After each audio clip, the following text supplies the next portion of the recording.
आप सभी दर्शकों को मेरा नमस्कार। दोस्तों, इस वीडियो में मैं आपके लिए लेकर आया हूं Madhya Pradesh assistant professor vacancy से जुड़ी हुई 3 अपडेट।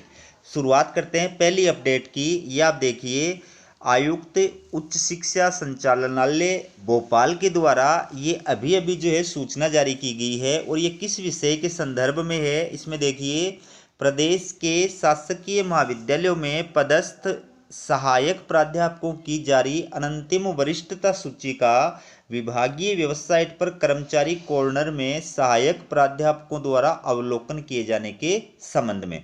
तो इसमें जो शासकीय महाविद्यालयों में एमपीपीएससी से चयनित सहायक आचार्य कार्य कर रहे हैं, उनकी जो वरिष्ठता सूची है वो उच्च शिक्षा विभाग आयुक्तालय के द्वारा जारी की गई है। तो संबंधित असिस्टेंट प्रोफेसर्स विभागीय वेबसाइट में जो कर्मचारी कॉर्नर है वहां पर जाकर के और अपनी जो लिस्ट है, अपने विषय की जो लिस्ट है वो देख सकते हैं। पूरी डिटेल क्या कही है, उपरोक्त विषयांतर्गत समस्त प्राचार्य या संबंधित सहायक प्राध्यापक को निर्देशित किया जाता है कि सहायक प्राध्यापकों की विभिन्न विषयों की अनंतिम वरिष्ठता सूचियों का प्रकाशन 1 अप्रैल 2024 की स्थिति में कर्मचारी कॉर्नर में सतत रूप से उपलब्ध कराया जा रहा है। यानी वरिष्ठता सूची जो जारी करने का आधार बनाया गया है वो 1 अप्रैल 2024 को बनाया गया है और प्रत्येक विषय की जो है वो जारी की जा रही है। ठीक है, तो उपरोक्तानुसार समस्त सहायक प्राध्यापकों द्वारा कर्मचारी कॉर्नर का सतत रूप से अवलोकन करते रहें एवं वरिष्ठता सूची के साथ जारी निर्देशों का समय सीमा में पालन सुनिश्चित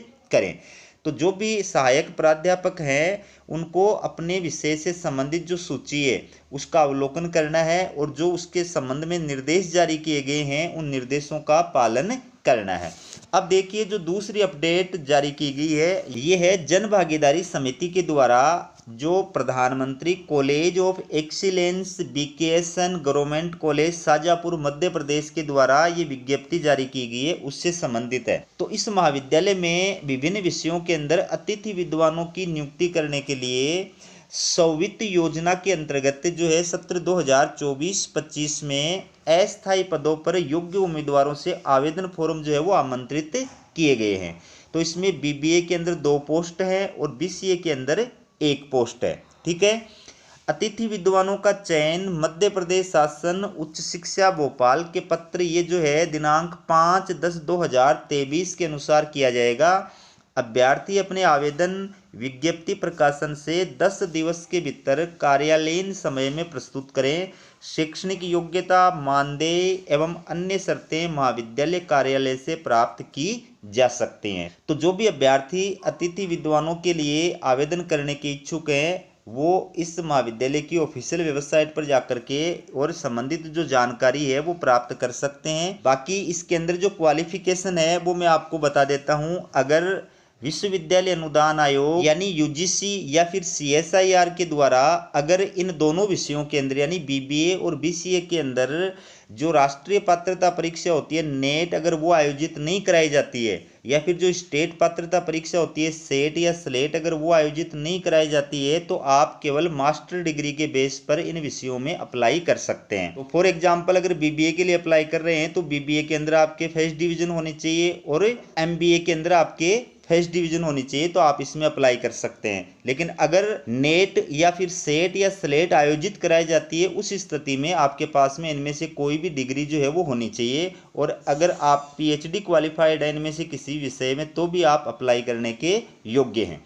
तीसरी जो अपडेट है वो भी इसी से जुड़ी हुई है, वो आप देखिए, ये है स्वामी विवेकानंद शासकीय वाणिज्य महाविद्यालय रतलाम, इसके द्वारा ये विज्ञप्ति जारी की गई है। तो इसमें महाविद्यालयीन जन भागीदारी समिति द्वारा सत्र 2024-25 के लिए सौवित्तीय योजना अंतर्गत संचालित बीकॉम विद कंप्यूटर एप्लीकेशन तथा बीबीए में अध्यापन हेतु उम्मीदवारों से आवेदन पत्र आमंत्रित किए जाते हैं।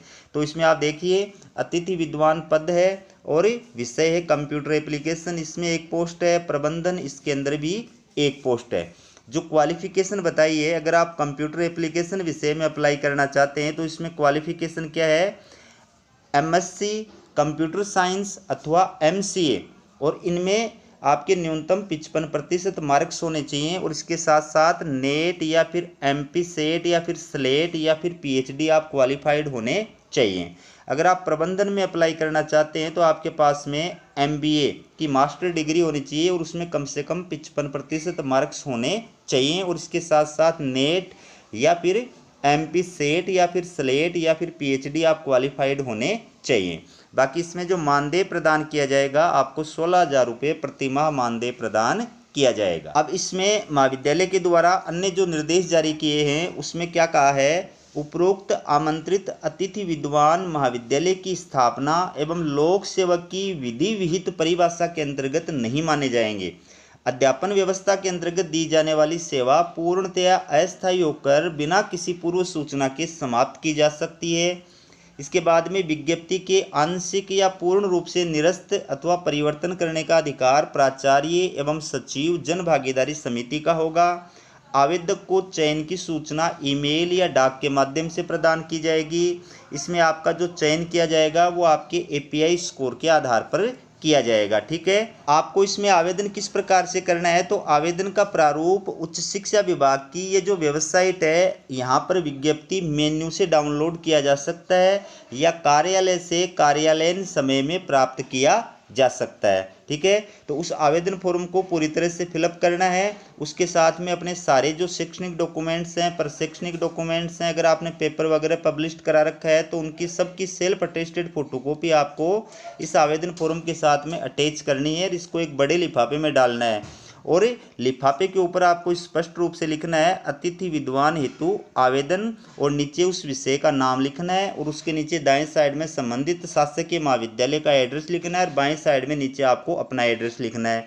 तो इसमें आवेदन करने की जो समय सीमा बताई गई है वो 15 दिवस बताई गई है। अब देखिए जो चौथी अपडेट आपके लिए लेकर आया हूँ, ये आप देखिए पोर्टल पर कम पद दिख रहे, अतिथि विद्वानों को ट्रांसफर का फायदा नहीं, प्राचार्यों की दलील सही जानकारी दी, अधिकारी बोले अपडेट नहीं भेजी।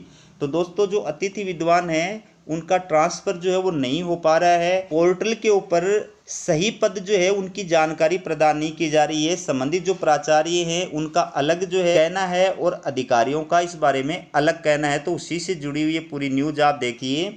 प्रदेश में अतिथि विद्वानों के स्थानांतरण को लेकर विवाद की स्थिति बन गई है और इसकी मुख्य वजह यह है कि प्रदेश के कॉलेजों में रिक्त पदों के विरुद्ध अध्यापन कर रहे अतिथि विद्वानों के स्थानांतरण पिछले साल मार्च से अब तक नहीं हुए हैं। पिछले साल मार्च में जो पद रिक्त थे और पोर्टल पर शो भी हो रहे थे, लेकिन करीब 1.5 साल गुजरने के बाद ये शो नहीं हो रहे।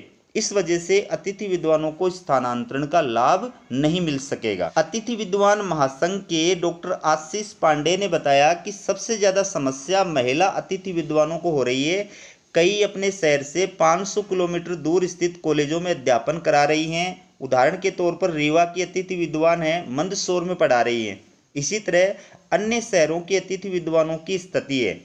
हाल में उच्च शिक्षा विभाग ने बिना तैयारी के अतिथि विद्वानों के ट्रांसफर और नई भर्ती का कैलेंडर जारी किया था, लेकिन अब तक रिक्त पदों का सही डेटा ही विभाग नहीं सामने ला रहा है। इस संबंध में प्राचार्यों का कहना है कि उन्होंने डेटा अपडेट कर दिया है और विभाग जारी नहीं कर रहा। उधर अधिकारियों का कहना है कि प्राचार्यों ने सही जानकारी नहीं भेजी है। जानकारी के मुताबिक पिछले साल करीब 1,500 पद खाली दिखाए गए थे, लेकिन इस बार इनकी संख्या लगभग 400 है। ये स्थिति तब है जब भर्ती नहीं की गई है।